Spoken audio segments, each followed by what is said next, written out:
On va commencer. Donc on continue Baruch Hashem En Yaakov. Je rappelle qu'il y a toutes les semaines un cours. 2 semaines, moi je vais le donner. Et si Dieu veut, 2 semaines, Ravel Yebidia le donnera. Donc là on prend un cours, on prend une Gemara qui est dans Hiruvim Daf Yud-Tet, qui parle d'un sujet qui fait peur, de l'enfer. On ne va pas expliquer ce que c'est l'enfer, mais l'Agma dit une drôle de chose. Elle dit Amar Avir Miyahu. Voilà, c'est en bas de la page de droite, en bas, 3e ligne, avant la fin. Amar Avir Miyahu. Ben Elazar. Gimel Ptachim Yesh Geinom. L'enfer a 3 portes. 3 portes. Yesh Geinom, il a 3 portes. Dans le monde d'ici-bas, il y a 3 portes qui amènent à l'enfer. Bon. Echad Bamidbar. Il y en a une dans le désert. Echad Bayam. Il y en a une dans la mer. Ve'echad Berushalayim. Et une à Jérusalem. Bon, on va essayer de comprendre. On va lire le texte, après on va revenir. Bamidbar, d'où est-ce qu'on sait dans Bamidbar qu'il y a une porte de l'enfer? Parce que dans Korach, vous savez qu'il y a eu une marloquette entre Korach et Moshe Rabbeinu. Korach a été puni par Dieu, il est descendu lui et toute sa famille dans le trou du Geinom, dans le trou de l'enfer. Vertiv dans Bamidbar, Vayardu hem vekol asher lahem, chaim shehola. Ils sont descendus, eux, et tout ce qui était à eux, dans l'enfer. Bon. Bayam, la mer, de ce qu'on sait, ça on parle de Yona. Vous savez que Yona était dans le ventre de la baleine. Et il dit, mais beten sheol, sharati, shamat koli. Du ventre de l'enfer, donc il était au cœur de la mer, et du ventre de l'enfer, j'ai appelé Dieu. Berushalayim, à Jérusalem aussi, il y a une porte de l'enfer, d'Ertiv, Asher Orlo Betzion, il y a une lumière, un feu, dans Sion, à Sion c'est Jérusalem.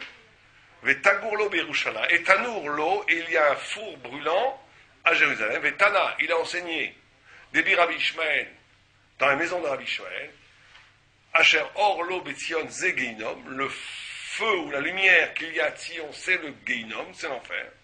Et Tanourlo Berushalayim, c'est le pétard shel Geinom. C'est le pétard une des portes de l'enfer. On finit le texte. La Gemara pose une couchette, elle dit, mais il n'y a pas d'autres portes, Vetou l'Eka. Est-ce qu'il n'y a pas Vetou et encore, il n'y en a pas d'autres, il n'y a pas d'autres portes de l'enfer?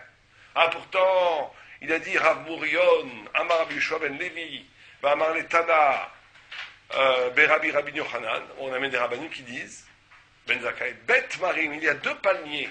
Yesh Begi Ben Anas, c'est un endroit qui s'appelle Begi Ben Anas. Veolé Hachan, et là-bas monte une fumée entre les 2 palmiers. Olé Hachan mi Benehem. Vezehi Shechaninu Tsine Arbarzel, et c'est là-bas qu'on appelle des Tsine Arbarzel, c'est des sortes de loulavim, des loulaves qu'on a à Soukot qui s'appellent de Arbarzel, de la montagne de fer. Ksherot, elles sont kashères pour faire le loulav. Vezeu Petra shel Geinom, et on appelle que ça c'est la porte de l'enfer, donc il y a une 4e porte au moins. Elle m'a dit, oui, mais peut-être que c'est Yerushalayim. Peut-être que cet endroit qui est désigné différemment, c'est Jérusalem. Ce dilma est très étrange. Peut-être. On aurait dû dire, c'est forcément, puisqu'on a dit 3. Bon. Alors on va reprendre. Le Anaf Yosef, il pose une couchée, il dit, qu'est-ce que c'est que cette histoire? Qu'est-ce qu'on va nous raconter qu'il y a 3 portes? À quoi ça sert? Tamoua, des malilo nous baiser. C'est ce que dit le Anaf Yosef qui est en bas à droite. Il dit, qu'est-ce que vient nous enseigner qu'il y a 3 portes de l'enfer? Qu'est-ce qu'on s'en fiche qu'il y ait 3 portes, 2 portes, 4 portes? Ça veut dire quoi une porte de l'enfer en plus? L'enfer c'est après la mort. On n'a jamais vu quelqu'un qui, de son vivant, est rentré dans un trou, il s'est retrouvé en enfer, il est revenu. Ça c'est dans la mythologie grecque, c'est pas chez nous. Donc c'est quoi cette histoire? Donc il dit, Véniré, dit le Hanaf Yosef, à Kavana Bézé, ce que le texte veut nous enseigner par ça, des shloshat varim sheesh lahem, Sibot ve'achana leginom. Ces 3 lieux-là sont les 3 raisons principales qui peuvent amener les hommes à l'enfer. Donc il faut analyser qu'est-ce qui s'est passé dans ces 3 lieux. Et il dit c'est quoi ces 3 lieux? Ve'chashiv echad bamidbar, un dans le Sinaï, dans le désert du Sinaï, avec Korach, de'enu mashena aso bamidbar b'machlokato shel Korach. La machloket de Korach. La machloket de Korach, c'est une raison de l'enfer. Le deuxième, quand on a dit dans la mer, c'est le fait que Yona, il n'est pas réprimandé, il n'a pas voulu ramener les gens de Tchouva. C'est une raison de l'enfer. On va expliquer chaque donnée. Et le troisième, c'est Yerushalayim. Korach, c'est, on va voir, on va raconter l'histoire, on va revenir. Et le troisième, c'est Yerushalayim, on va voir en quoi c'est Jérusalem, c'est par rapport à la Torah elle-même. Bon. Yona, c'était, Dieu l'a envoyé pour faire que Ninvé, qui était une ville de pêcheurs goy, revienne en Tchouva. Lui, il ne voulait pas qu'il revienne en Tchouva, il n'a pas été, il a refusé d'être envoyé. D'accord? Il a refusé sa shlichut, sa mission de ramener en Tchouva les gens. Bon, alors on va revenir. Donc on va voir qu'il y a trois grandes, avec le Hanaf Yosef, il nous enseigne qu'il y a trois grands troncs dans la vie qui peuvent amener, Dieu préserve, à l'enfer. 1, marloquette. 2, ne pas faire de réprimande, on va dire entre guillemets, ne pas être tochiach. 3, Yerushalayim, la Torah. Comment c'est possible une chose pareille? Donc, de quoi est-ce qu'on parle? Alors on va au début. On commence par Korach. Tout le monde connaît l'histoire de Korach. Korach a dit à Moshe Rabbeinu, pourquoi est-ce que ça serait toi, notre chef? On est tous kadosh dans Israël. Tout le peuple juif est saint.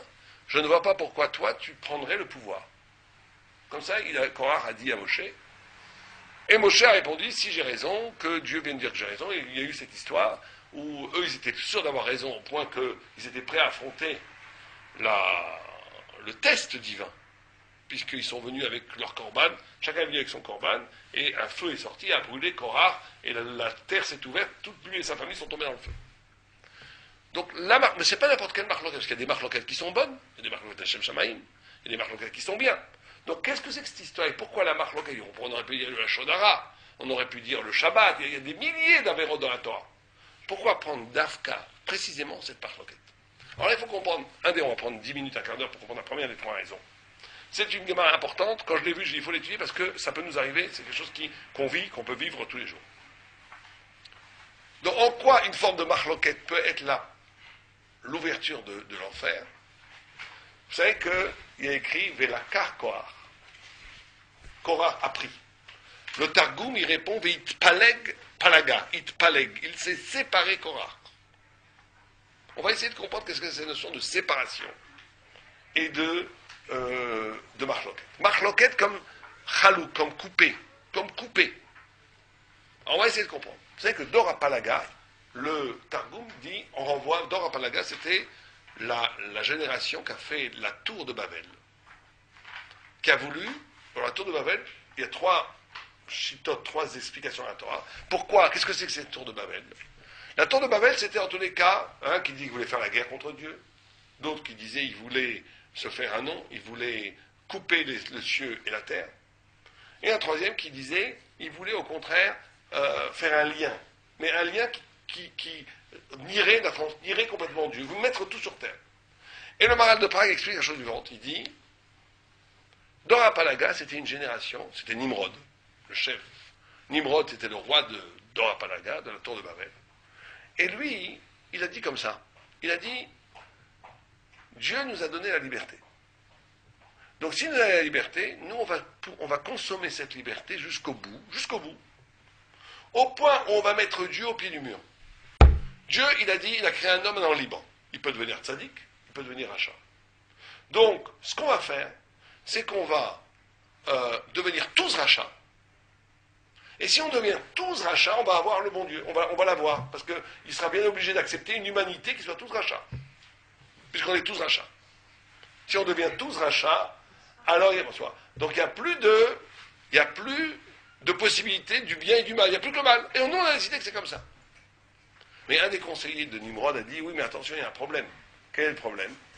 C'est qu'il y a Abraham. Abraham est venu était à la même époque que Nimrod. Il y a Abraham.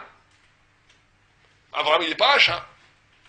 Qui était de l'autre côté du fleuve. C'est pour ça qu'on s'appelle Ivri. Ivri, le mot hébreu vient de Over à Nahar. Il était de l'autre côté du fleuve. Et il était seul.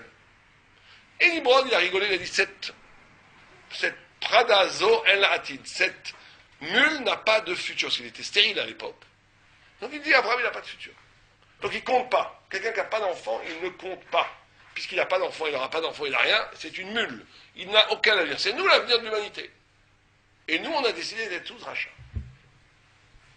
Et après, bon, c'est pas notre sujet, on connaît l'histoire. De Nimrod, il ne reste rien, et l'humanité entière est descend de Abraham Avinu.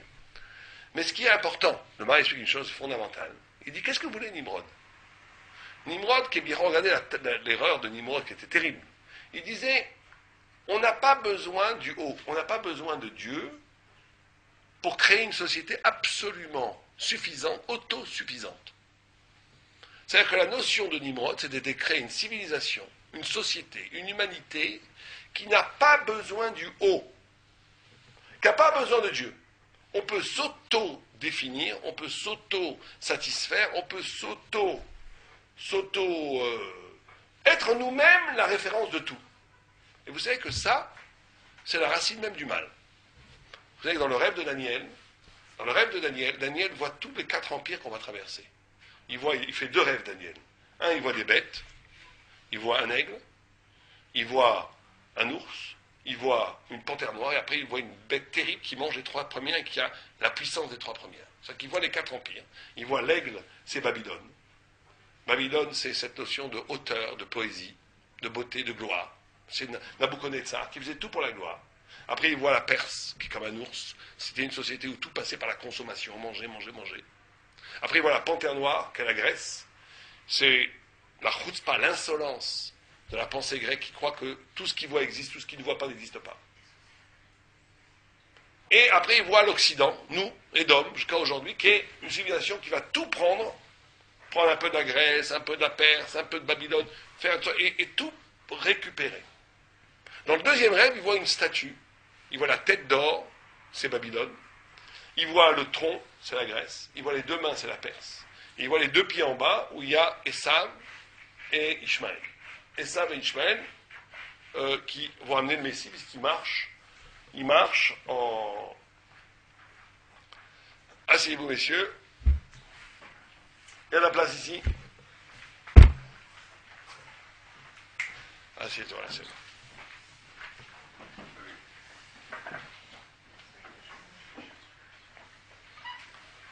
Donc il voit Esav et Ishmaël comme la fin de l'exil. Et les commentateurs, le Maharal de Prague, posent la question, il dit, et où est l'Égypte? Comment ça fait qu'il n'a pas vu l'Égypte? Où est l'Égypte? Où est l'Égypte? Et l'Égypte, il dit, c'est la couronne. La couronne comme l'origine de tout le mal. Pourquoi l'Égypte est l'origine de tout le mal? Quelqu'un a une idée? Pourquoi? Qu'est-ce qui est d'après ce qu'on a déjà étudié, qu'est-ce qui est spécifique à l'Égypte? Même aujourd'hui, quand vous allez en Égypte. Ouais, mais plus que ça. Qu'est-ce qu'il y a en Égypte qu'il n'y a pratiquement nulle part ailleurs? Pyramide. Le Nil, et donc ils n'ont pas besoin de pluie. Et c'est ça l'Égypte. L'Égypte, c'est une civilisation qui dit tout vient du bas. Il n'y a pas besoin du haut. Vous savez que le texte biblique lui-même, le Tana, le Chumash, il dit, le pays où je t'amène n'est pas un pays comme d'où tu viens de l'Égypte, où l'eau venait du bas. Dans le pays où je t'amène, on le subit actuellement de façon très cruciale. On n'a pas d'eau en Israël. Les gens prient toute la journée, il n'y a pas d'eau. On dit, nous, le pays d'Israël est un pays réactif. Ça veut dire que vous faites les mitzvot, vous êtes sadique, vous allez avoir plein de pluie. Vous faites des avérotes, pas de pluie. C'est-à-dire qu'on a un pays dont la nature elle-même va dépendre de notre niveau spirituel. Ça, c'est Israël. C'est un pays magnifique pour ça. Le paysage d'Israël, la climatologie d'Israël, le climat en Israël, va dépendre du niveau spirituel dans lequel nous on est. On est bien, on a les brachot. On est mal, ça c'est être juif. Être juif, contrairement à la bracha qu'a reçue, et ça, que lui il aura de toute façon, comme en Égypte, en France, en Occident, on aura le chef matériel qu'on soit tzaddik ou pas. Ça ne dépend pas. La logique économique ne dépend pas d'une logique spirituelle ou éthique. Alors qu'en Israël, la logique économique et la logique de la pluie va dépendre de notre niveau spirituel. Donc vous savez qu'Israël est un pays qui économiquement marche très bien, beaucoup grâce aux tzaddikim. Vous savez, moi je ne veux pas faire de politique, mais Elal qui fonctionnait Shabbat, était quand les rabbinim des partis politiques religieux ont obligé Elal de fermer Shabbat, c'était scandale. Ils ont dit, on a déjà des découverts C'est un scandale. Vous allez nous culer les religieux, la kfir datit, qu'on appelle la kfir datit, la mainmise religieuse sur l'économie. Qu'est-ce que c'est que ces histoires? Chacun chez soi, Dieu pour tous. Vous voulez faire Shabbat, faites-le, nous on ne peut pas. Et on est obligé. Et ils étaient à découvert, ils avaient un déficit énorme, là. Depuis, et ça je vous mets au défi, vérifiez les chiffres, depuis qu'ils font Shabbat, et là, ils gagnent de l'argent. Et plein d'argent. Hein? Alors attendez, maintenant, le pire, la chutzpah, incroyable. Bon, je ne veux pas faire de polémique, mais maintenant qu'ils gagnent plein d'argent, il dit, oui, mais si on faisait Shabbat, on gagnerait 700 millions de dollars de plus. C'est le mec qui comprend rien, le PDG. Regarde l'histoire. Quand tu faisais pas Shabbat, t'avais... Alors ils te disent, non, mais c'est aucun rapport, c'est un hasard. Bon, tout est toujours un hasard. Bon. Mais quand tu faisais pas Shabbat, tu perdais de l'argent. Maintenant, tu gagnes de l'argent, mais tu dis, oui, mais si maintenant, dans les mêmes conditions qu'aujourd'hui, si tu te rends compte, si on rajoutait Shabbat, on rajouterait 700 millions de dollars. J'ai lu l'article, j'étais comme un fou. J'ai dit, c'est pas possible. Être aveugle à ce point-là. Mais ça, c'est que Israël. Air France, elle va pas gagner plus d'argent, moins d'argent, parce que les PDG ou la France font des mitzvot ou pas, ça n'a aucun rapport. La logique économique en Occident, en dehors d'Israël, elle n'a aucun rapport avec la logique spirituelle. Être juif, c'est qu'il y a une sorte de symbiose entre l'être extérieur, objectif, et l'être intérieur. Non, mais ça fausse alors de vivre en galoute. Comment? Ça fausse un peu. Ça fausse complètement. Parce qu'on n'a pas le signe. On a une ashgaha, mais chaque juif a une ashgaha pratique, mais beaucoup moins forte qu'en Israël. En Israël, la ashgaha est collective. Elle n'est pas que... Un juif a toujours un regard de Dieu sur lui. Il a toujours, Dieu lui envoie des signes, toujours. Même en France, même partout. Mais au niveau du peuple, au niveau du collectivité, sans être un grand sioniste, c'est en Israël que ça se passe. En Israël, il y a un phénomène extraordinaire. C'est que les événements politiques... Vous savez qu'en Israël, il n'y a pas un mois où il ne se passe pas quelque chose. C'est incroyable. Les journalistes, vous savez quel est le pays où il y a le plus de journalistes au monde? C'est Israël. Pas des journalistes, pas de correspondants permanents. C'est les journalistes, hein. Oui, non, mais aux États-Unis, il y a plus de journalistes qu'en Israël parce qu'il y a toute la presse locale. Mais de correspondants permanents, quel est le pays où il y a le plus de correspondants permanents? C'est Israël. Parce qu'il se passe toujours quelque chose. Allez en Irlande, au Rachel, depuis 300 ans, là, il s'est passé quelque chose, la banque est en train de s'écrouler. Ils sont super contents, on a de quoi te parler. Mais sinon, il n'y a jamais rien. La pêche et la bière. Depuis 300 ans, la pêche et la bière. Il faut être un très bon journaliste pour écrire des articles en Irlande. Mais même un journaliste bidon en Israël, c'est un futur lauréat. Et puis il a toujours quelque chose à écrire, il n'y a pas de problème. Parce que c'est réactif. C'est réactif. Le monde politique, le monde économique, tout est... C'est toujours comme ça. Alors on va vous dire, oui, c'est parce que c'est la situation, au Proche-Orient. Oui, mais en Europe, c'était aussi comme ça. Et au Moyen-Âge, c'était aussi comme ça. Ça a toujours été comme ça. Comment ça se fait? Bon. Mais en tous les cas, on revient à nos moutons. L'origine du mal est présentée par l'Égypte, parce que l'Égypte n'a rien besoin d'autre qu'elle-même. Donc en gros, Thierry, quelqu'un qui n'aurait besoin de rien que d'autre que lui-même serait dans le mal. C'est le pshat du pasouk. Lotov Adam liot levado. Il n'est pas bon, lotov, pas bon pour un homme d'être seul. Pourquoi c'est pas bon d'être seul? Imaginez, et attendez, et la Torah, elle parle de même quelqu'un qui étudie la Torah jour et nuit. À la nuit, il n'y a pas mieux que ça. Je suis dans le Beth Midrash, j'ai pas de femme, j'ai pas d'enfant, personne ne m'embête. J'étudie, je suis comme un ange, je suis magnifique. Lotov. C'est pas bon d'être seul. Pourquoi c'est pas bon d'être seul? Pourquoi c'est pas bon d'être seul? Lotov Adam liot levado. Quand la Torah dit Lotov Adam liot levado, c'est pas qu'elle dit c'est pas bon parce que tu aimerais bien avoir une copine, une femme, être à deux pour fumer une petite cigarette ou aller au restaurant. On parle pas de ça. Fondamentalement, spirituellement, ce n'est pas bon à l'homme d'être seul. Pourquoi c'est pas bon d'être seul? Entrez.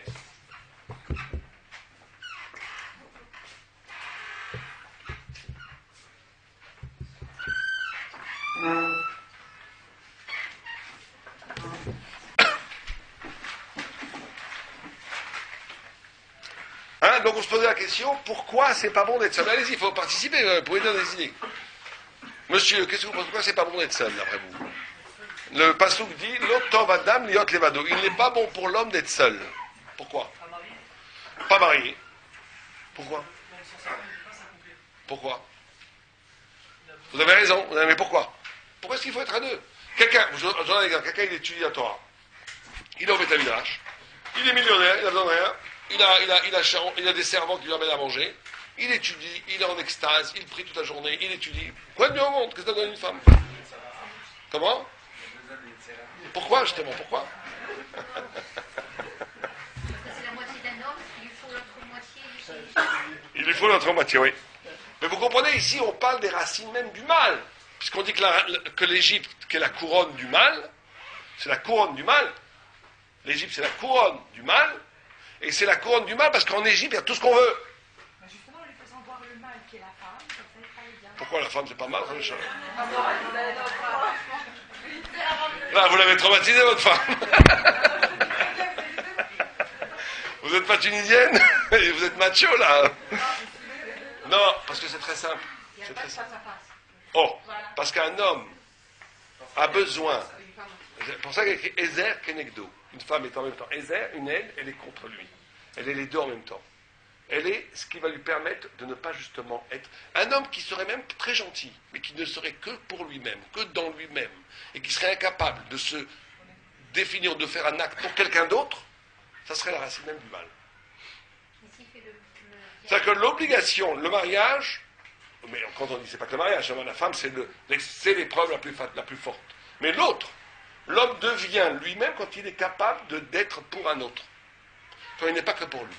Le bien, c'est ça qu'on définit. Le bien, c'est très simple. Il faut se mettre une fois pour toutes de comprendre qu'est-ce que c'est le bien, qu'est-ce que c'est le mal. Le mal, c'est pas de voler, ça c'est que des effets. Le bien, c'est quand tu es capable de faire quelque chose, pas pour toi. Voilà. Quand quelqu'un est capable de faire quelque chose, pas pour lui, c'est un homme bien. C'est ça que Dieu cueille. C'est ces actes-là que Dieu cueille comme des perles qui seront après la mort. Et comment ça se fait que ça ne s'applique pas à la femme? La femme aussi. La femme aussi a besoin d'un homme. La femme n'a même pas besoin de se marier. Elle est... Oui, parce qu'on dit, ça c'est plutôt un compliment que les machistes ne vont pas aimer, parce que la femme, on dit qu'elle est naturellement, elle n'a pas, une femme normalement, elle aime donner, beaucoup plus qu'un homme. Un homme, c'est une flèche. Un homme, il bâtit, il est en lui, il travaille. La femme, c'est un rond, c'est un cercle. La femme, elle est là pour protéger, pour donner, pour recouvrir. Donc, fondamentalement, elle a aussi besoin aussi de travailler, bien entendu. Mais, quand on dit femme, homme, c'est féminin, masculin. Mais une femme, dans chacun, il y a du féminin et du masculin. Mais c'est beaucoup plus... La notion même du bien, il faut se poser cette question tous les jours. Est-ce que j'ai fait aujourd'hui quelque chose qui n'est pas pour moi? Alors, il faut bien comprendre que ça peut être dans la Torah. Hein. Quelqu'un il peut utiliser la Torah que pour lui. Ça ne vaut pas grand-chose. Il peut faire les mitzvot que pour lui, ça ne vaut pas grand-chose. Quand quelqu'un est capable de faire quelque chose pas pour lui, fondamentalement, je vais vous raconter une histoire terrible sur ça. Dieu, c'est pas pour lui, bien sûr. S'il est très bon pour les autres. Donc il peut rester. Oui, c'est magnifique, c'est magnifique. Il n'est pas marié. Oui, mais il lui manque, le mariage, c'est ce qui permet, parce que même deux personnes, vous prenez deux personnes qui sont Tzadik Gamour. Tzadik Gamour, qui sont les meilleurs hommes du monde. Vous prenez M. Cohen qui est Tzadik Gamour. Vous le mettez avec sa femme Tzadik et Gamour. Même comme ça, la Torah dit, je ne parle pas de vous, on parle des gens en général, même deux Tzadik Gamour, il y aura des frictions. Comme ça, c'est écrit dans les textes. C'est impossible autrement. Oh, bon, ça on verra. Ça, on verra à la fin. C'est une très bonne question. Pourquoi Moshe Rabbeinu a quitté sa femme par rapport à ça? Ouais. C'est une très bonne question, mais ça on verra. C'est pour ce qui était lieu d'ailleurs, c'était la Tahana de Aaron et de Myriam. La Shonara qu'ils ont fait sur Moshe, c'était ça. Il a dit, tu peux pas, même toi, tu peux pas dépasser cette... C'est obligé d'être avec quelqu'un, de te confronter. Mais Moshe, il n'était plus du tout lui. Il n'était que pour Am Israël et pour Dieu et pour la Torah. Il n'était plus un homme, lui. C'est pour ça que Moshe, on n'a pas sa tombe. Parce qu'il était tellement parfait que son corps ne s'est jamais décomposé à Moshe. Vous connaissez l'histoire avec Moshe. Quand il devait mourir, Dieu a envoyé l'ange de la mort. Il a pris le bâton avec le nom de Dieu, il a donné un coup sur l'ange de la mort. Poum, l'ange de la mort, il est tombé à la tête la première. Il ne pouvait pas toucher Moshe.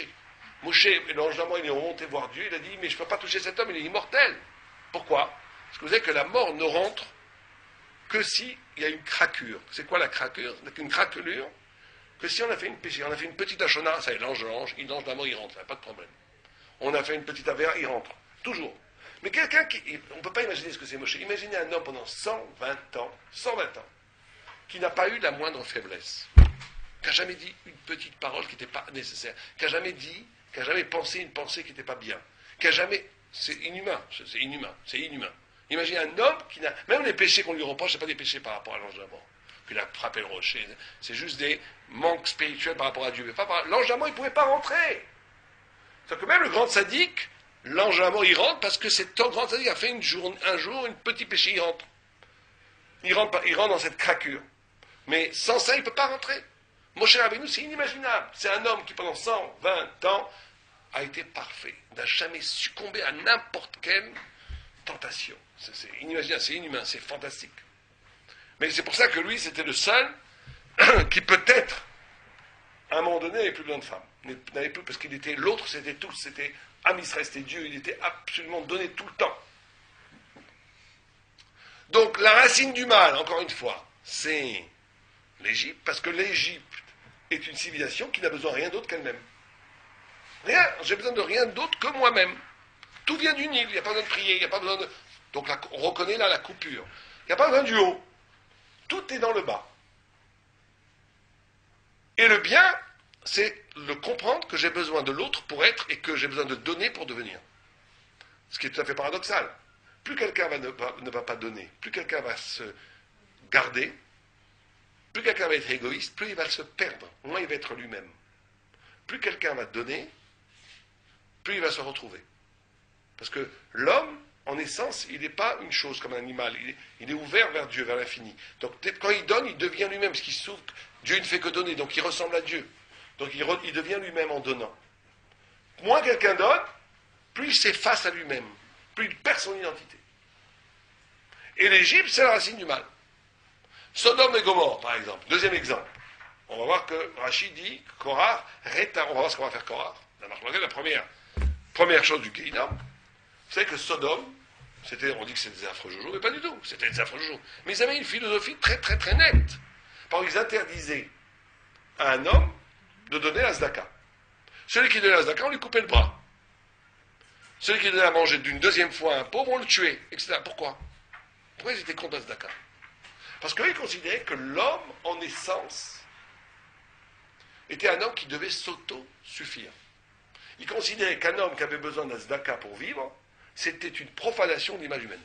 Un peu comme le capitalisme absolu. Imaginez un capitaliste forcené qui dirait, on ne peut pas donner. Quand vous donnez la tzedaka, vous brouillez les cartes. C'est-à-dire que maintenant, chez nous, il faut travailler pour manger. Donc ça veut dire qu'il ne faut pas donner. Il faut que chacun Un homme, c'est un homme qui ressemble à Dieu. Dieu, il a besoin de rien. Un homme, plus il a besoin de rien. Ils ont raison sur ça. Plus quelqu'un est petit, plus il a besoin des autres.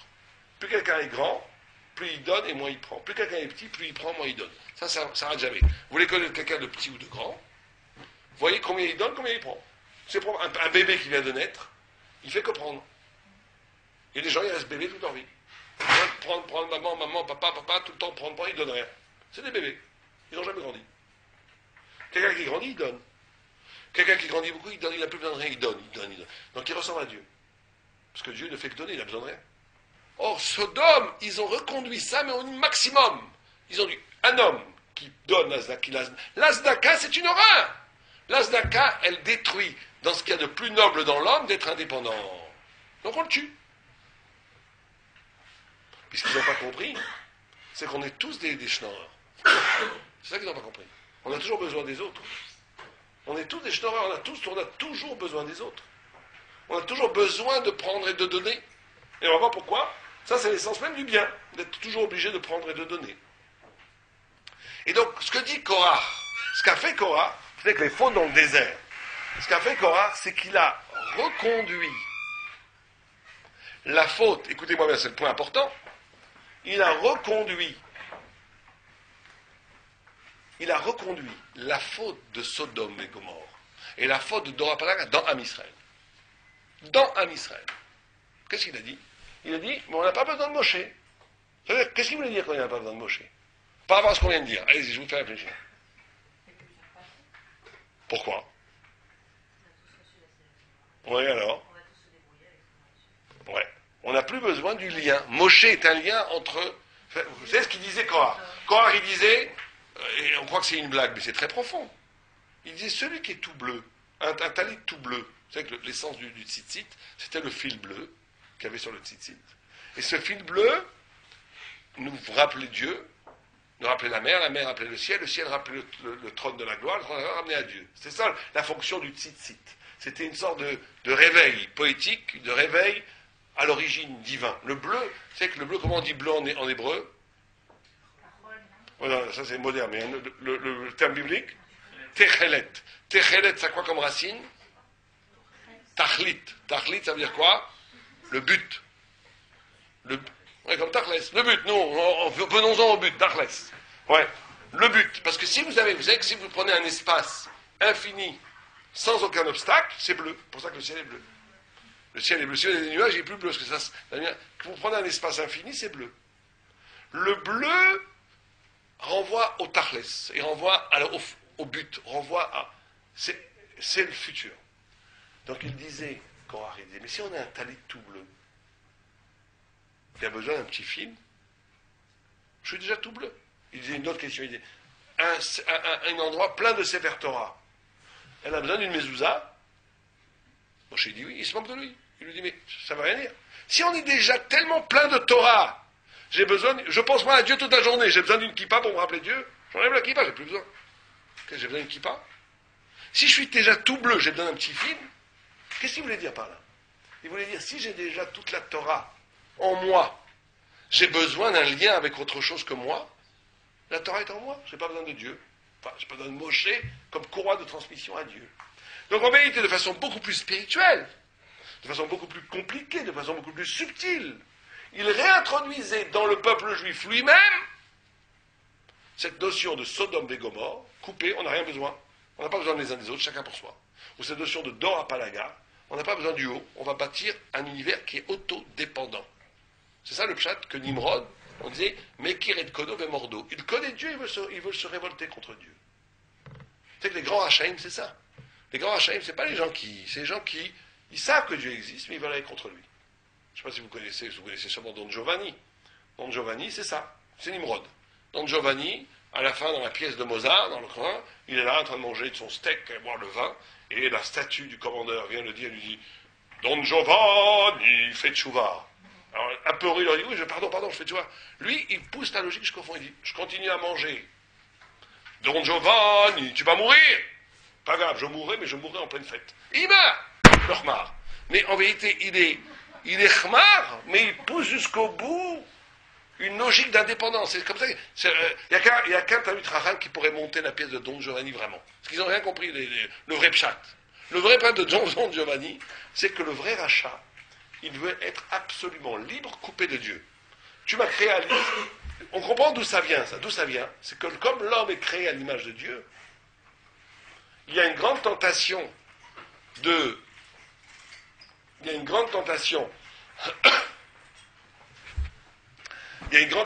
d'utiliser cette divinité qui est en nous pour dire, mais c'est moi Dieu, quelque part c'est moi Dieu. J'ai besoin de personne. Je suis absolument indépendant. Et comment?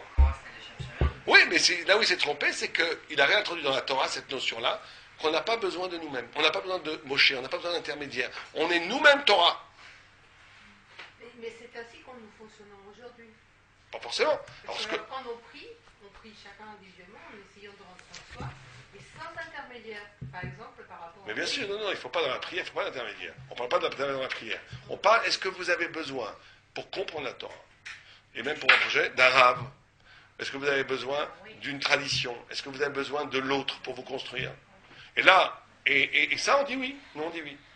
On ne fait pas l'intermédiaire avec cet intermédiaire-là, bouche, parce que Dieu, il ne peut pas avoir la relation qu'on a avec Dieu, elle est sans intermédiaire, bien entendu. Mais pour Moshe. Comment? Quelque part, y compris pour Moshe. Bien sûr, même Moshe. Mais Moshe, c'était pas tout le monde a une relation avec Dieu, mais en référence de Moshe. C'est-à-dire que je dois connaître ce que Moshe dit pour arriver à Dieu. J'intègre après Moshe, mais j'ai besoin d'un échange avec Moshe, j'ai besoin d'un échange avec les rabbinim, j'ai besoin avec les maîtres talmudiques pour être capable de parler à Dieu directement. Sinon, si quelqu'un dit, moi j'ai pas besoin d'intervenir, je parle seul avec Dieu, c'est un boule. Et Moshe alors, comment il peut dire lui? Moshe, il a appris d'Abraham. Mais même Moshe a appris de Aaron.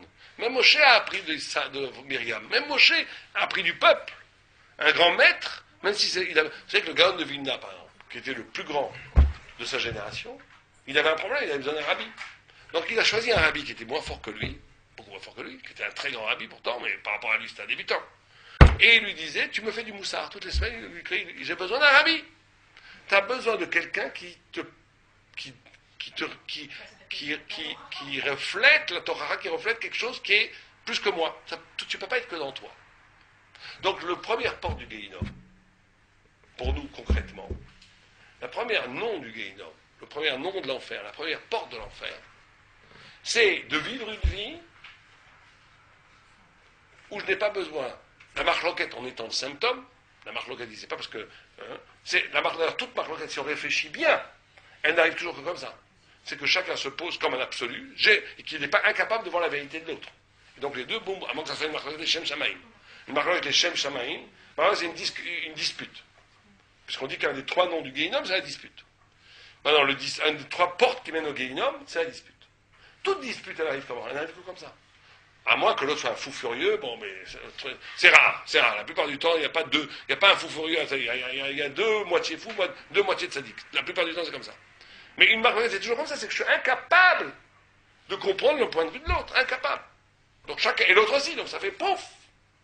Une marloquette des Shem Shamaim, je comprends ce que tu dis, je comprends ce que je dis, mais je ne suis pas d'accord, mais c'est les Shem Shamaim. Moi, je suis comme ça, je dis comme ça, et là, il y a un échange. Mais il faut un échange. S'il n'y a pas d'échange, c'est la coupure, c'est pas la gare. C'est la coupure. C'est marloquette chelek. Il y a une marloquette qui est les Shem Shamaim, qui, elle, est tout à fait positive. C'est que marloquette, d'un autre côté, c'est très positif des fois. Quelqu'un sait de quelle étymologie c'est marloquette? Ouais, mais un autre. Mechalek, qui coupe mavet, qui coupe la mort. La marloquette, quand elle est bien, elle a au contraire la possibilité de tuer la mort. C'est pour ça qu'il y a plein de marloquettes dans la Gemara. Parce que la mort, quand on parle ici, on parle ici de la mort de la pensée, de la quiétude. Encore une fois, quand la marloquette elle est là pour t'éveiller, pour essayer que chacun amène une autre façon de voir et que moi j'intègre l'altérité de ta façon de voir et toi tu intègres ma façon de voir. Au contraire, ça tue la mort. C'est la vie. Mais à la condition qu'il y a un échange. Donc la première porte du Guéhinom, la première porte de l'enfer, c'est une existence qui passe, où chaque élément se prend pour un absolu, incapable de communiquer avec les autres. Et dans la vie de tous les jours, c'est pour ça que le mariage est fondamental dans le judaïsme, au-delà du fait d'avoir des enfants, c'est parce que le mariage va être un dispositif où la femme et l'homme vont être quotidiennement confrontés à un dépassement. Ils vont être obligés de se dépasser pour vivre en harmonie. Ils ne pourront pas vivre sans se dépasser. Vous savez qu'il y a une histoire comme ça terrible. Il y a une fois, une femme et un homme, ils ont été voir le Steipler. Très grande sadique, le Steipler. Très grande sadique. Et l'homme disait, la femme voulait que son mari descende les poubelles. Elle en avait marre de tout faire. Alors, et lui, il a dit, mais moi, je ne sais pas de Kavod Torah. Je suis un vrai, Talmid Chacham, j'ai dit, je ne me vois pas avec des sacs de poubelles. C'est pas possible. Demande-moi autre chose. Moi, je suis Ben Torah, je ne peux pas faire ça. Ils ont été voir Abdévrak, le Steipler.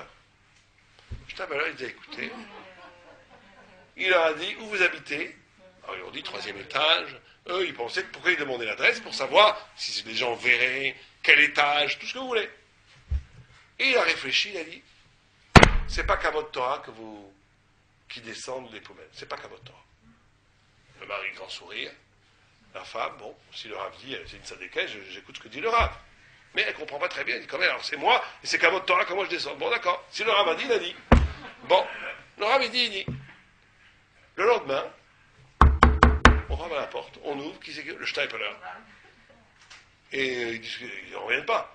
Et le Steipler dit, oui, je suis venu prendre des poubelles.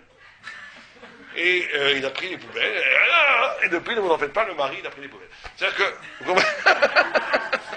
Ça veut dire qu'il ne voulait pas dire le Steipler, il voulait lui faire une leçon. C'est pas, le kavod, c'est d'aider. C'est pas de pas kavod Torah ne pas aider, c'est le kavod d'aider. Et si tu fais passer ton rang social au-dessus de la souffrance de ta femme, tu n'as rien compris, rien. Même si son rang social, il est coloré de Torah, tu n'as rien compris, rien. Être sensible à la douleur de l'autre, c'est le début même de la tzadikout, de la Torah. D'accord? Donc, on a la première porte. On a compris la première porte. Première porte, Guéhinom. Première Guéhinom, c'est marloquette vécue, comprise, comme une existence qui tourne fondamentalement autour de moi, sans la capacité d'être sensible à l'autre, sans la capacité de donner à l'autre ou de faire quelque chose pour un autre véritablement. C'est la première porte du Gehinnom. Donc quelqu'un qui, Dieu préserve, a vécu toute sa vie que pour lui, même s'il a vécu dans la Torah, il n'échappera pas au Gehinnom.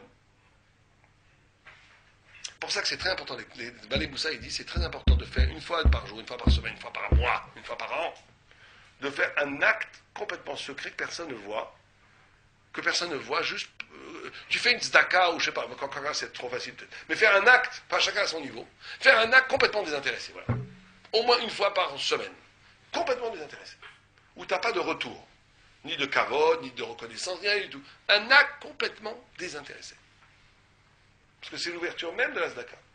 Il y avait une histoire à la Gemara comme ça, incroyable. Vous avez un couple de grands ravanim qui, dans la Gemara, qui tous les rêves Shabbat donnaient de l'argent à un pauvre. Et il le donnait, mais c'était, parce que vous savez que donner la tzedaka sans que la personne sache que vous donnez la tzedaka, c'est un plus haut niveau de tzedaka que quand il le sait. Parce que vous lui épargnez la honte. Vous lui donnez, vous lui épargnez de se sentir reconnaissant. Vous le donnez, il ne sait pas que c'est vous. C'est plus haut que quand il sait que c'est vous. Et un jour, ce bonhomme qui recevait depuis des années de l'argent, il s'est caché pour voir qui lui donnait l'argent. Et quand ils ont vu la silhouette, ils sont courus. Des œufs, ils ont couru. Ils ne voulaient absolument pas lui faire honte. Ils ont couru. Et lui, il leur courait après. Quand tout d'un coup, ils ont vu un tanoir, à l'époque, les fours, c'était pas comme c'était des fours à pain, c'était des choses énormes. Ils sont rentrés dans le feu, les deux, pour ne pas faire honte. À ce point-là. Et il y a eu un miracle, le feu n'a pas pris sur eux. Et quand ils sont sortis des heures plus tard, la femme, elle n'avait rien. Et le mari, il avait ses pieds un peu brûlés. Et il était triste, parce qu'il a dit, elle est plus de tzadékette que moi, c'est ma femme. Et elle lui a dit, non, elle était aussi chachama. Elle ne disait pas parce que je suis plus de tzadékette. C'est que moi, je donne la tzedaka, je donne la nourriture. Parce qu'à l'époque, ils donnaient la nourriture aussi. Dans les portes, les pauvres passaient. Tu vois, quand tu as la tzedaka, c'est de l'argent. Donc moi, je fais du chesed plus direct. Comme c'est plus direct, je suis plus protégé. Alors quand tu as l'argent, il fallait qu'il fasse un effort d'aller acheter à manger. Alors moi, je donnais directement la nourriture. Mais on voit par cette histoire combien c'était important, à leurs yeux, de faire du bien sans retenir aucun retour de gratitude ou de quoi que ce soit. Du bien pour le bien. Ça, c'est le bien. La semaine dernière, j'avais compris l'inverse quand notre collègue nous a fait le cours en disant qu'aujourd'hui, les gens, ils se dédouanaient de leurs devoirs en envoyant un chèque et ils ne se rapprochaient pas vers les malheureux, vers les... Ça, c'est possible aussi, ça dépend. Il faut faire aussi attention à ça. Bien entendu qu'il faut que l'acte du don ne soit pas juste je donne, il faut être concerné par la douleur de l'autre. Donc peut-être qu'aujourd'hui, il faut les voir. Mais on peut très bien aller voir les autres et les aider sans qu'ils sachent que c'est vous. C'est deux choses complètement différentes. Oui. C'est très difficile. Ça, c'est une discussion ouais, ça, vous avez raison de poser la question. Quand elle pose la question, est-ce que ça existe un acte désintéressé? Alors, vous savez que c'est une grande discussion entre les sages. Il y a des sages qui disent qu'en vérité, comme vous dites, un acte désintéressé n'existe jamais. Pourquoi? Parce que vous faites toujours pour vous. Simplement, vous le faites pour vous, il y a un moi primaire, je veux manger, blablabla. Il y a un moi plus sophistiqué, un moi plus élaboré, mais c'est toujours pour vous. Il y en a qui pensent comme ça. Des sages d'Israël qui pensent comme ça. Il y en a qui disent que non, qu'il y a une capacité au cœur même de toi-même d'une rupture de l'ego, d'une rupture de l'identité. Un pur altruisme, un pur... mais ces enfants, ça peut être toi aussi, ça peut être la continuation de nous-mêmes.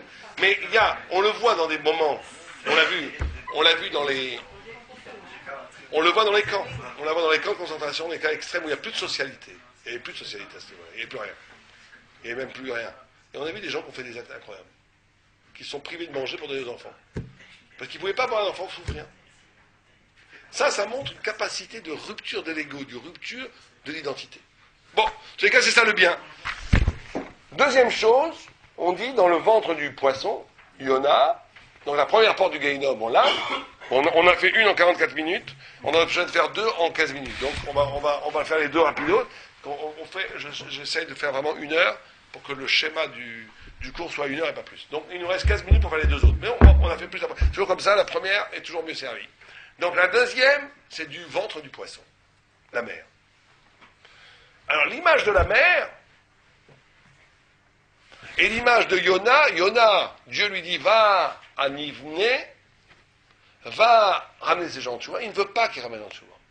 D'abord c'est bizarre, pourquoi est-ce que Yona ne veut pas les ramener en tchouva? On parle d'un prophète ici, d'un tzaddik. Pourquoi il ne veut pas les ramener en tchouva? Parce que lui il considérait que c'était trop facile. Il disait ces gens-là ils ont fait la Dolce Vita tout le temps, maintenant une tchouva ils vont être pardonnés. Non, je ne veux pas. Il y en a qui disent parce qu'ils étaient goy. Il ne voulait pas. Et Dieu, vous connaissez toute l'histoire avec la baleine, etc., jusqu'à qu'il ait été obligé, il arrive à Nivné, il a fait sa prophétie, ils ont tous fait tchouva, la ville a été sauvée. Donc la deuxième porte du Guéhinom, qui a en vérité assez liée à la première, c'est la notion de ne pas faire, dit le Hanaf Yosef, c'est le fait de ne pas être concerné ni responsabilisé par le destin spirituel de l'autre. C'est-à-dire une des notions, ça c'est très grave, parce que quelqu'un pourrait, c'est que quand dans l'exercice spirituel, ça rejoint un peu votre question, quand vous étudiez la Torah, quand vous faites les mitzvot, quand vous faites le bien, on peut très vite tomber dans un piège, où en vérité on ne se soucie que de son propre développement spirituel. Mais les gens autour de nous, chacun fait sa vie, chacun c'est comme si on était chacun monté vers Dieu, mais chacun pour soi et Dieu pour tous. Mais l'histoire est choquante en soi, en fait, c'est qu'ils ne veulent pas sauver cette vie-là. Ouais. Les Ouais, non, ça lui a été reproché. Mais il ne voulait pas la... Ce qui est choquant, c'est pas seulement que que Dieu insiste pour lui donner cette mission, et qu'ensuite Dieu le sauve. Non, parce que c'était pas du tout un... Non, mais c'était pas un rachat. Lui, ce qu'il le... Non, mais d'accord, mais le fait, le dit vous-même, en fait, c'est un prophète, comment accepter d'un prophète qui ne veuille pas sauver les habitants de cette ville? Parce que lui, il y a aussi une chose... Ouais, parce que nous, on a beaucoup intégré. C'est là qu'il y a une dimension qu'on voit dans la Gemara. On a beaucoup intégré la notion du prochain, Baruch Hashem. C'est bien. Mais on a un peu oublié la notion de Kvod Hashem. De gloire de Dieu. Vous savez qu'il y a même un texte incroyable. Il y a un texte où Dieu dit à Abraham, tes enfants dans le futur pécheront. Qu'est-ce qu'Abraham répond? D'après vous, qu'est-ce qu'il a répondu? Qui meurt. Abraham, Chesed. Il va voir Yaakov, il dit à Yaakov, tes enfants dans le futur pécheront. Yaakov il dit qu'il meurt. Dieu il dit ironiquement, il dit, ni le grand-père, ni le petit-fils ne vaut le coup, je vais aller voir le fils du milieu, Yitzhak. Yitzhak il commence à faire un pile-poule avec Dieu. Il commence à lui dire, attends, d'abord un homme il vit, il dort 12 heures. Enfin il dort, et donc il a 12 heures où il ne pêche pas. Donc il y a déjà la moitié de la vie où il ne pêche pas. Il reste l'autre moitié, moi j'en prends la moitié, j'ai oublié exactement, moi j'en prends la moitié, t'en prends la moitié. Ce qui est extraordinaire, c'est que c'est Isaac qui fait ça. Isaac est Gvoura, qui est le djinn, il prend en lui c'est lui qui sauve le peuple, alors qu'Abraham qui est l'amour. Parce qu'en réalité, l'amour, même si c'est le chesed le plus extraordinaire, il y a deux amours, il y a l'amour de Dieu et l'amour de l'homme. Et quand les deux sont en concurrence, c'est l'amour de Dieu qui doit l'emporter. Donc et donc Yona est dans cette logique abrahamienne. Il est en logique, lui, il a l'amour des hommes et de Dieu, mais il dit, on ne peut pas laisser, il faut qu'à un moment donné, il faut que la faute soit expiée. Il faut que l'honneur de Dieu soit rétabli. Nous, on est très insensibles à ça. Parce que bon, l'honneur de Dieu, on se dit, avant tous les hommes. Mais les prophètes, ceux qui sont proches de Dieu, ils ne supportent pas l'offense qui est faite à la vérité, l'offense qui est faite à la gloire divine, quotidiennement, par l'idolâtrie, par le vol, par toute une société qui développe une figure humaine, politique, sociologique, culturelle, dont le but ultime est de dire on fait ce qu'on veut et Dieu qui ne nous embête pas. À un moment donné, il y a une volonté de... Le prophète prend en lui ce qu'on appelle canaï, le canaï. Le canaï, c'est celui qui a la colère de Dieu en lui. Donc c'est cette dimension-là. Mais Dieu, il est comme les Rahman, il lui dit non, il faut y aller. Donc c'est ça que... Mais en tout cas pour nous, la porte pour nous, à notre niveau à nous, quelle est la porte du Guéhinom ici qui est ouverte? C'est le fait d'être incapable de prendre. En d'autres termes, pour dire les choses très simplement, c'est important dans la vie de n'importe quel juif ou juive qu'une partie de son existence soit consacrée à Israël. Très important. Sinon, on ne peut pas échapper non plus au Guéhinom. Pour échapper au Gehinnom, il faut qu'une partie de mon activité soit une partie qui est liée aux autres. Pas simplement comme au début, comme dans qui est au niveau que l'altérité, que l'autre fait que je devienne, etc. On ne parle pas de ça ici. On parle de quelque chose de plus large, qui est que ma vie spirituelle est inscrite dans une vision globale du peuple juif. Ce qui m'intéresse, c'est le peuple juif. Pourquoi je fais ça? C'est pour le peuple juif, pour Am Israël. Pourquoi j'étudie la Torah? C'est pas que pour moi, pour avoir mon monde futur. C'est pour contribuer à l'édification de l'image de Am Israël comme il doit être. C'est-à-dire, pourquoi je prie, pourquoi je fais la zakat, pourquoi je fais la Torah? Pas que pour moi. Même pas que le moi spirituel, on parle même plus ici du moi. Parce que dans la première façon, c'était encore une fois intégrer l'autre dans sa vie, c'était aussi une façon de se parfaire, de devenir tzaddik. Mais là, on parle même plus de devenir tzaddik. On parle que de se considérer comme une part de Am Israël. Ça, c'est fondamental. C'est que c'est ce que dit le Rambam. Le Rambam, il dit qu'on doit voir le monde, à chaque seconde, moitié méritant, moitié coupable. Chetzi Zakar, Chetzi Chova. Et que moi, je dois me voir moi-même moitié-moitié. Que si je fais une mitzvah, je sauve le monde. Si je fais une avéra, je détruis le monde. Comme ça, le Rambam, il dit, comme ça, la Gemara, il dit. D'un point de vue statistique, c'est impossible. C'est impossible qu'à chaque instant, le monde soit moitié-moitié, que moi je sois moitié-moitié. Mais c'est comme ça que tu dois faire. La mitzvah est là, pas que pour ton petit olamaba, pour ton petit monde futur. La mitzvah est là pour sauver le monde. Elle sauve le monde. Et la avéra détruit le monde. Vous comprenez que ça donne une ampleur au choix éthique. Est-ce que je fais cette avéra maintenant ou je ne la fais pas? J'ai envie de faire cette bêtise, je la fais ou je la fais pas? J'ai envie, oui, mais si c'est que toi, tu dis, bon, écoutez, je fais un petit avéra, c'est pas, je me rattraperai demain en faisant 3 mitzvot. Pourquoi pas? Mais si c'est pas ça qui est en jeu dans l'avéra, quand tu fais une avéra, en réalité, tu détruis le monde. C'est le sens même du monde. C'est à toi qu'il est incombé de donner un sens au monde, positivement ou négativement. Alors le troisième, il est le plus étonnant, puisque le troisième, on dit, c'est Jérusalem. Au cœur même de Jérusalem, au cœur même du Beth Amikdash, au cœur même du temple, au cœur même de l'étude de la Torah, il y a cette possibilité du Gehinnom. Alors ça veut dire quoi, ça?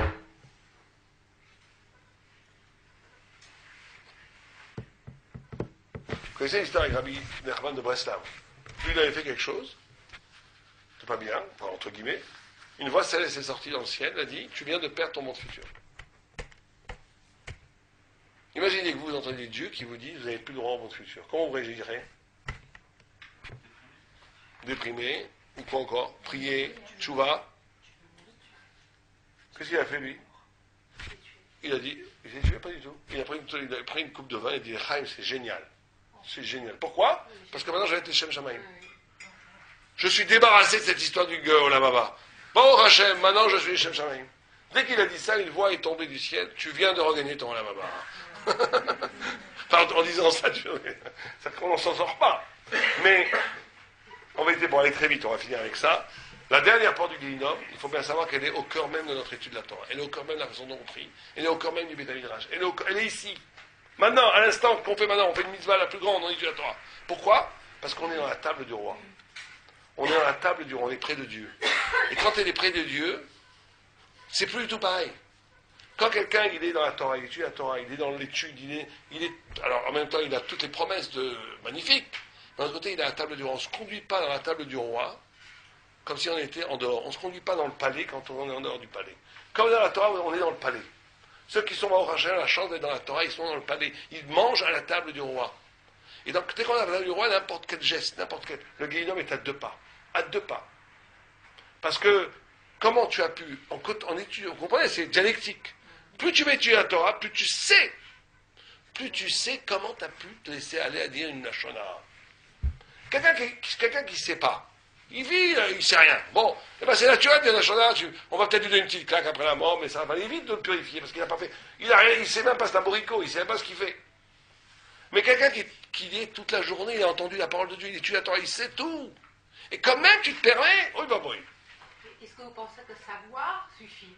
Savoir, quand on parle du savoir, c'est le savoir de l'étude. Le savoir de l'étude, c'est un savoir qui rentre dans le sang. Parce que c'est un train par l'étude quotidienne. Tous ceux qui ont étudié avec moi sachent. Ceux qui ont étudié avec moi en Yeshiva, c'est pas je lis le journal, je sais. L'étude de la Gemara te donne une proximité au savoir qui devient vitale. Oui, mais de là à là, à la maîtrise de l'acte, il y a un pas qui n'est pas évident. Bien sûr, bien entendu, mais c'est ça. Mais par contre, tu es déjà beaucoup plus responsabilisé. Pour ça que le Guéhinom est à Jérusalem. Il n'est pas que dans le désert ou dans la mer. Il est à Jérusalem. Il est au cœur même de la Torah. Parce qu'au cœur même de la Torah, plus c'est proportionnel, plus tu vas grandir en Torah, plus ta responsabilité devient immense. Plus ta responsabilité devient immense. Et plus cette responsabilité devient immense, plus le moindre faux pas, c'est ce qu'on dit, Nagma dit que le tzaddik, plus quelqu'un est tzaddik, plus Dieu ne lui laisse rien comme un cheveu. Tout devient... Vous savez que c'est très simple, il y a une formule très simple. Plus quelqu'un est petit, vous avez 3 parties dans la vie. Ce qui est interdit, Issour, manger du cochon, c'est interdit. Manger la matzah, c'est une mitzvah, le soir de Pessah. Entre les deux, ça s'appelle quoi? Manger du fromage ou de la viande, ça s'appelle quoi? Réchout. C'est ni l'un ni l'autre. D'accord? Ça, vous avez une formule pour la vie. Vous avez la mitzvah, vous avez la avera. Entre les deux, il y a ce qui s'appelle réchout. Plus quelqu'un est tzaddik, plus cet espace du milieu disparaît. Plus quelqu'un est petit, plus l'espace du milieu est grand. Un tzaddik, il n'y a plus chacun qui fait, même si c'est réchout, c'est une mitzvah, une avera. Je vais manger un fromage. Alors, là, vous avez rigolé. Mais pour le Gaon de Vilna, manger un fromage ou une viande, c'était un grand problème. Pourquoi? Parce que si je mange une viande, ça va me prendre 17 minutes. Si je mange un fromage, c'est 2 minutes. Waouh, 11 minutes de Limud Torah. Avec Agdola, de manger la viande, je vais manger le fromage. Il n'y a plus de réchoute. Le Gaon de Vilna n'avait plus de réchoute. Il n'y avait pas un acte qui était un engagement spirituel ou une trahison de cet engagement. Et plus quelqu'un est petit, plus cet espace du réchoute, en français on pourrait dire du parvé, ouais, de libre, enfin de non-sens. Ça n'a pas de sens, ni du bien ni du mal. Il y a plein de choses qui n'ont pas de sens. Je vais me promener dehors, il n'y a pas de sens. Je lis un journal, il n'y a pas de sens. C'est ni bien ni mal, c'est parvé. Ben ça n'existe plus. Plus quelqu'un grandit, plus cet espace se diminue.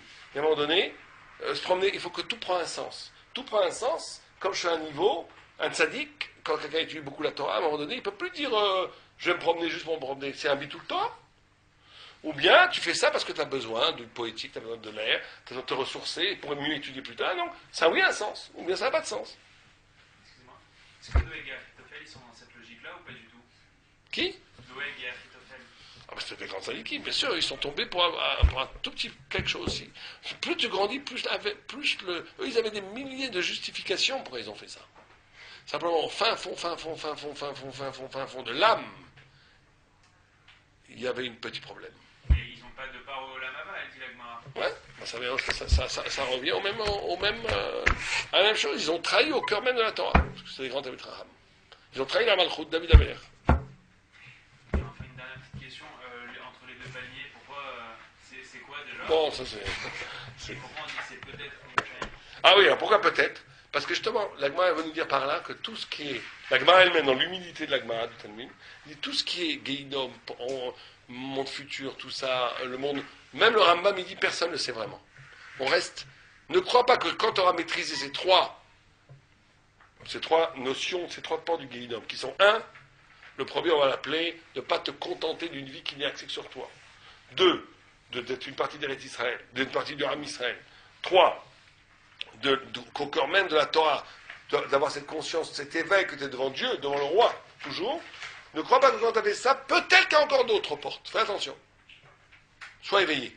Ne crois pas que ça y est, tu as résolu tous les... Ah, le vin, qu'on a déjà résolu ces 3 problèmes. Mais quand tu as résolu ces 3 problèmes, on dit, on dit Ilma, peut-être. Peut-être qu'il n'y en a pas d'autres, peut-être qu'il y en a d'autres. S'il y a des questions. Il n'y a pas risque de folie. Hein? Il n'y a pas de risque de folie. Un risque de folie? Ouais. Non. Il n'y a pas de risque de folie. C'est le désir de vivre dans l'absolu. Oui. Ça, c'est très dangereux. Oui, mais la Torah ne rend jamais fou. La Torah ne rend pas fou. Ce qui rend fou, c'est pas l'absolu qui rend fou. Ce qui rend fou, c'est l'absurde. C'est justement le refus de l'absolu. L'absolu ne rend jamais fou. Parce que dès que vous touchez à l'absolu, c'est que vous avez cette part de grandeur qui vous a fait comprendre l'absolu. Donc vous êtes capable de l'intégrer. Oui, mais on n'y est jamais. C'est-à-dire On y est toujours un peu, on y est... C'est pas dans les textes. Ça, c'est le gros problème. Vous avez les textes, vous êtes supposé vous rapprocher, mais quoi que vous fassiez... Non, tout est proportionnel, bien sûr. Mais la question, c'est pas de savoir est-ce que j'ai l'absolu ou pas l'absolu. La question, est-ce que c'est un chemin qui mène vers cet absolu. Si je suis dans le chemin qui mène vers cet absolu, c'est bien. Maintenant, combien d'absolus j'ai pu, bon, ça c'est pas important, à la limite, c'est pas important. Chacun doit aller mais tout le monde doit être dans ce chemin. Comme on a dit ce matin, ce qui est important, c'est d'organiser une vie dont ma vie, dont le projet est un projet spirituel. Maintenant, il faut un projet spirituel. Il faut se poser la question, est-ce que ma vie, est-ce que mon énergie première, je la mets pour quoi? Pour une spiritualité ou pour quelque chose d'autre? C'est ça que je dois se poser comme question.